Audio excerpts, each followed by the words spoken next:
Assalamualaikum warahmatullahi wabarakatuh. Perkenalkan, nama saya Muhammad Nurdiansyah, bisa dipanggil Dian. NPM 17640040. Saya dari Fakultas Teknik Prodi Teknik Sipil Universitas Islam Kalimantan Muhammad Arsad Al-Banjari, Banjarmasin.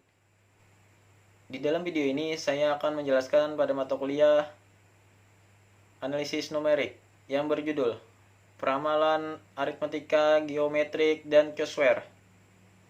Oke, langsung aja kita bahas. Definisi: peramalan adalah seni dan ilmu untuk memperkirakan kejadian di masa datang. Hal tersebut dapat dilakukan dengan menggunakan data historis dan proses kalkulasi untuk memprediksikan sebuah proyeksi atas kejadian di masa datang. Cara lain yang dapat ditempuh adalah dengan intuisi subjektif atau dengan model matematis yang disusun oleh pihak manajemen. Metode aritmetika. Operasi dasar aritmetika adalah penjumlahan, pengurangan, perkalian, dan pembagian. Walaupun operasi lain yang lebih canggih seperti presentasi, akar kuadrat, pemangkatan, dan logaritma kadang juga dimasukkan ke dalam kategori ini. Perhitungan dalam aritmetika dilakukan menurut suatu urutan operasi yang menentukan operasi aritmetika yang mana lebih dulu dilakukan. Aritmetika bilangan asli, bilangan bulat, bilangan rasional, dan bilangan real umumnya dipelajari oleh anak sekolah. Namun, banyak orang yang lebih suka menggunakan alat-alat seperti kalkulator, komputer, atau sempoa untuk melakukan perhitungan aritmetika. Rumus proyeksi penduduk aritmetik. PN sama dengan PO, 1 ditambah R kali N. Keterangan, PN sama dengan jumlah penduduk setelah N tahun ke depan. PO sama dengan jumlah penduduk pada tahun awal. R sama dengan angka pertumbuhan penduduk. N sama dengan jangka waktu dalam tahun. Contoh perhitungan aritmetika. Wilayah Jakarta memiliki jumlah penduduk sebanyak 40.000 jiwa pada tahun 2014 dan pertumbuhan penduduknya sebesar 2% per tahun. Berapakah jumlah penduduk wilayah Jakarta setelah 6 tahun kemudian? Penyelesaiannya, PN sama dengan PO, 1 tambah R kali N. PN sama dengan 40.000, 1 ditambah 0,02 dikali 6. PN sama dengan 40.000 tambah 4.800 sama dengan 44.800 jiwa. Jadi jumlah penduduk Jakarta pada tahun 2020 diperkirakan sebanyak 44.800 jiwa dengan pertumbuhan sebanyak 4.800 jiwa tiap tahunnya. Metode geometrik. Asumsi dalam metode ini adalah penduduk akan bertambah atau berkurang pada suatu tingkat pertumbuhan presentasi yang tetap. Misalnya jika PN plus 1 dan PN adalah jumlah penduduk dalam tahun yang berurutan, maka penduduk akan bertambah atau berkurang pada tingkat pertumbuhan yang tetap, yaitu sebesar PN plus 1 per PN dari waktu ke waktu. Menurut Klosterman 1990, proyeksi dengan tingkat pertumbuhan yang tetap ini umumnya dapat diterapkan pada wilayah, di mana pada tahun-tahun awal observasi pertambahan absolut penduduknya sedikit dan menjadi semakin banyak pada tahun-tahun akhir.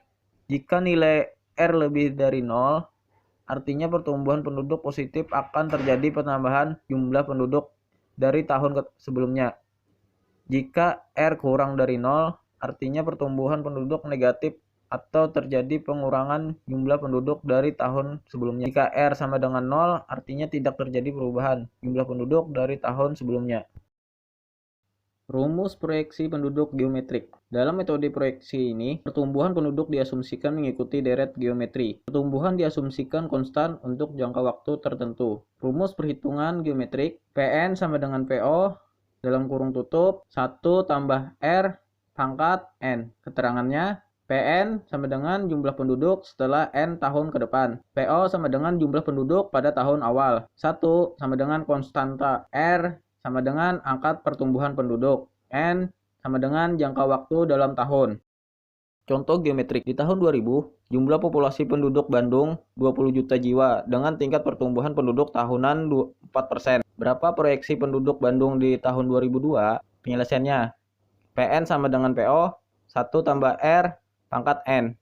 Sama dengan 20 juta, 1 tambah 4% pangkat 2. Sama dengan 20 juta, 1 tambah 0,04 pangkat 2. Sama dengan 21 63,2 juta. Contoh geometrik. Di tahun 2000, jumlah populasi penduduk Bandung 20 juta jiwa dengan tingkat pertumbuhan penduduk tahunan 4%. Berapa proyeksi penduduk Bandung di tahun 2002? Penyelesaiannya, PN sama dengan PO, 1 tambah R pangkat N.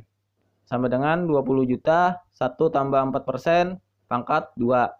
Sama dengan 20 juta, 1 tambah 0,04 pangkat 2. Sama dengan 21,63,2 juta. Metode chi-square. Chi-square disebut juga dengan KI kuadrat. Chi-square adalah salah satu jenis uji komparatif non-parametris yang dilakukan pada dua variabel, di mana skala data kedua variabel adalah nominal. Apabila dari dua variabel ada satu variabel dengan skala nominal, maka dilakukan uji chi-square dengan merujuk bahwa harus digunakan uji pada derajat yang terendah. Berikut akan kita bahas tentang rumus chi-square. Contoh perhitungan chi-square. Kawan-kawan bisa lihat gambar tabel berikut ini. Di dalam tabel itu ialah tabel perhitungan pengembangan penumpang pesawat per harinya. Nah, kawan-kawan bisa bikin dulu tabelnya, lalu hitung. Cara penghitungannya, kawan-kawan jumlahkan dulu tahunnya sampai berapa nomornya. Terus hitung jumlah keseluruhan penumpang. Nah, jadi kawan-kawan bisa mencari X-nya, X, Y, dan X pangkat kuadrat. Kesimpulan, aritmetika bilangan asli, bilangan bulat, bilangan rasional, dan bilangan real umumnya yang dipelajari oleh anak sekolah yang mempelajari algoritma manual aritmetika, namun banyak orang yang suka menggunakan alat-alat seperti kalkulator, komputer, atau sempoa untuk melakukan perhitungan aritmetika. Perkembangan terakhir di Indonesia berkembang mempelajari aritmetika dengan bantuan metode jari matika, yakni menggunakan jari-jari tangan untuk melakukan operasi kalian, bagian, tambahan, dan kurangan. Geometrik adalah penduduk akan bertambah atau berkurang pada suatu tingkat pertumbuhan presentasi yang tetap. Misalnya, jika PN plus 1 dan PN adalah jumlah penduduk dalam tahun yang berurutan, maka penduduk akan bertambah atau berkurang pada tingkat pertumbuhan yang tetap, yaitu sebesar PN tambah 1 per PN dari waktu ke waktu. Chi-square adalah salah satu jenis uji komparatif non-parametris yang dilakukan pada dua variabel, di mana skala data kedua variabel adalah nominal. Apabila dari dua variabel ada satu variabel dengan skala nominal, maka dilakukan uji chi-square dengan merujuk bahwa harus digunakan uji pada derajat yang terendah. Berikut akan kita bahas tentang rumus chi-square. Sekian dari materi yang sudah saya sampaikan, bisa bermanfaat buat kalian semua. Dan terima kasih atas waktunya. Salah hilap mohon maaf. Wassalamualaikum warahmatullahi wabarakatuh.